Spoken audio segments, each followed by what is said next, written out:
When the 4 hours ended, Fleet Admiral Crethen gave the order to attack. What happened next was recorded by 17,000 sensor systems across the combined fleet, and, most critically, by the full sensor package of every support ship in Commodore Nethwalla's logistics fleet at the system's edge. It took 11 minutes. Not 11 minutes for the battle. 11 minutes for everything.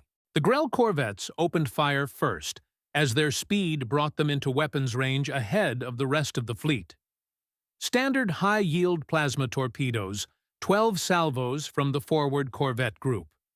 Against any ship in Council space, 12 salvos would have been sufficient to destroy or critically damage the target. The torpedoes hit the nearest Vakthari ship, a hexagonal scout vessel, 2 kilometers long, and detonated in the standard pattern, with the standard visible bloom of energy. The Vakthari ship's energy lines pulsed twice, slightly brighter. Then it fired. The Grell corvette. Bright Wind Crying was the first ship destroyed. She had been commissioned 14 years ago. Her crew was 31. They had 15 years of combined combat experience between them. They were gone before any of that mattered.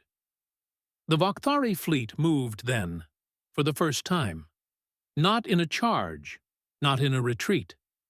They separated, each ship pulling away from its neighbor, dispersing outward through the system in an expanding geometric pattern, so that the combined fleet's formations were suddenly advancing into a distributed enemy rather than a concentrated one.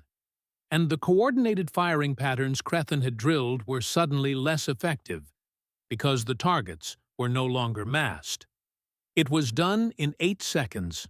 The repositioning of 800 ships into a new optimal geometry executed in 8 seconds. They were fast. Not the ships, the weapons. The Vakthari weapons were not firing one at a time. Each ship could fire simultaneously in multiple directions with a recharge cycle of less than 2 seconds. The combined fleet was firing individual weapons at cycle rates of 15 to 45 seconds, depending on ship class. The math of this, applied across 800 ships versus 3,000, produced a result that Crethen recalculated 3 times in the space of 2 minutes before he understood what he was seeing. The result was this. The enemy was effectively firing 4 to 6 times faster than his fleet, and with a yield per shot that outperformed everything his ships could bring to bear. The numerical advantage had just become irrelevant. And that's it for today's episode. Thank you so much for tuning in and spending this time with me. It really means a lot. If you enjoyed this conversation, do me a quick favor. Hit that like button, and if you haven't already, subscribe so you don't miss what's coming next. It genuinely helps the show grow and lets me know what you want more of. Thanks again for listening. I'll see you in the next one.